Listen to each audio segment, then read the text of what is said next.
जय माता दी दोस्तों, जय श्री हरि। स्वागत है आपका हमारे YouTube चैनल अभव्या वर्ल्ड में। दोस्तों, आज की इस वीडियो में हम आपके लिए माघ मास के शुक्ल पक्ष में पड़ने वाली जया एकादशी की व्रत कथा लेकर आए हैं। पौराणिक कथा के अनुसार जब धर्मराज युधिष्ठिर भगवान श्री कृष्ण से पूछते हैं कि माघ मास की एकादशी का क्या महात्म्य है, तो भगवान श्री कृष्ण कहते हैं कि इसका नाम जया एकादशी है। इस एकादशी पर व्रत करने से मनुष्य को भूत पिशाच की योनि का भय नहीं रहता। इसी विषय में कथा सुनाते हुए भगवान कृष्ण कहते हैं कि एक बार नंदन वन में उत्सव चल रहा था। इस उत्सव में सभी देवतागण, सिद्ध संत और दिव्य पुरुष उपस्थित थे। इस उत्सव कार्यक्रम में गंधर्व गायन कर रहे थे एवं गंधर्व कन्याएं नृत्य कर रही थीं। उसी समय नृत्यांगना पुष्पवती सभा में गायन कर रहे माल्यवान नाम के गंधर्व पर मोहित हो गई।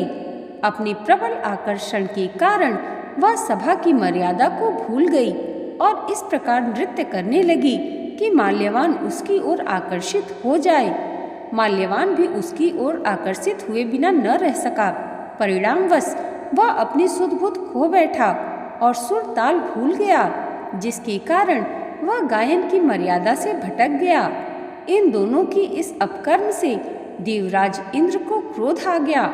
उन्होंने दोनों को श्राप दिया कि वे स्वर्ग से वंचित हो जाएं और पृथ्वी पर अति नीच पिशाच योनि को प्राप्त हों।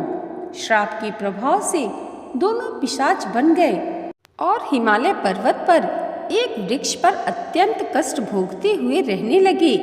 एक दिन दोनों अत्यंत दुखी थे, जिसके चलते उन्होंने सिर्फ फलाहार किया और उसी रात्रि ठंड के कारण उन दोनों की मृत्यु हो गई।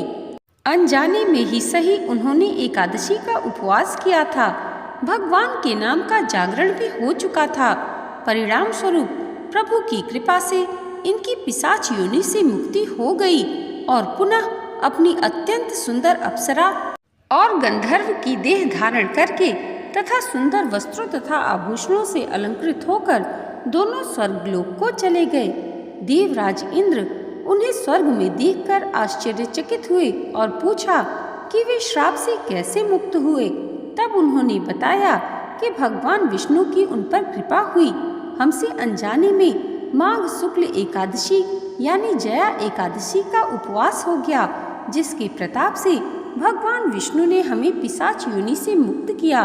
कुछ इस तरह से जया एकादशी का व्रत करने से भक्त को पूर्व में किए गए पाप कर्मों से मुक्ति मिलती है।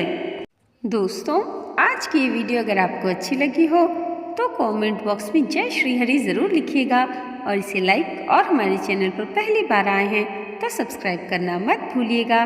भगवान श्री हरि की कृपा आप सबके जीवन पर सदैव ऐसे ही बनी रहे, इसी मंगल कामना के साथ मिलते हैं अगले वीडियो में। तब तक के लिए जय माता दी, जय श्री हरि।